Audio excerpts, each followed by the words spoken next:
Negotiation is an incredibly important skill because most of our lives we are engaged in the process of negotiation, asking for those things that are of value to us, and if we're clever, asking others what's of value to them. I hope everybody sees that there is opportunities to create mutual value. What I liked about the class was that it's set up as a learning laboratory where everything is very practical. You know, you go in the morning, you negotiate a case, you come back, you find out how you did, do a post-mortem and understand a little bit about how everybody else did and what works and what doesn't work. You then go to negotiate the next case, and it's very cyclical, and it's really well set up.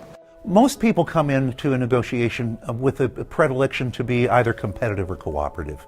And one of the objects of the class is to get a better understanding of how we need to mix these two approaches to negotiation. Having the opportunity to negotiate through and problem solve with people from different backgrounds with different mindsets and gain consensus was probably an experience that I'll never be able to replicate.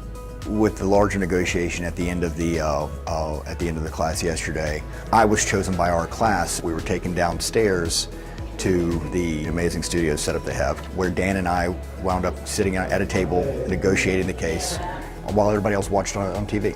While you're in a negotiation, sometimes you don't realize what tools you're utilizing, but certainly when you have the advantage of watching one of your classmates negotiating, pulling out every tool they have, it was fascinating. It was really the culmination of the class.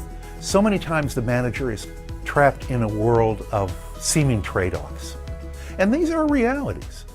But if we really look closely at the process of negotiation, there are opportunities for us to do well together. One day you're negotiating somebody from the federal government, one day it's from the private sector. You learn a lot about different perspectives and how that gets applied in the real world. That comes from the kind of laboratory experience. It makes it feel more real and easier to apply.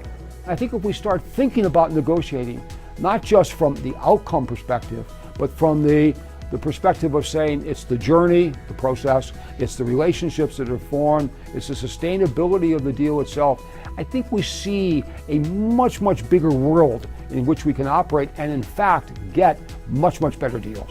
People matter and relationships matter.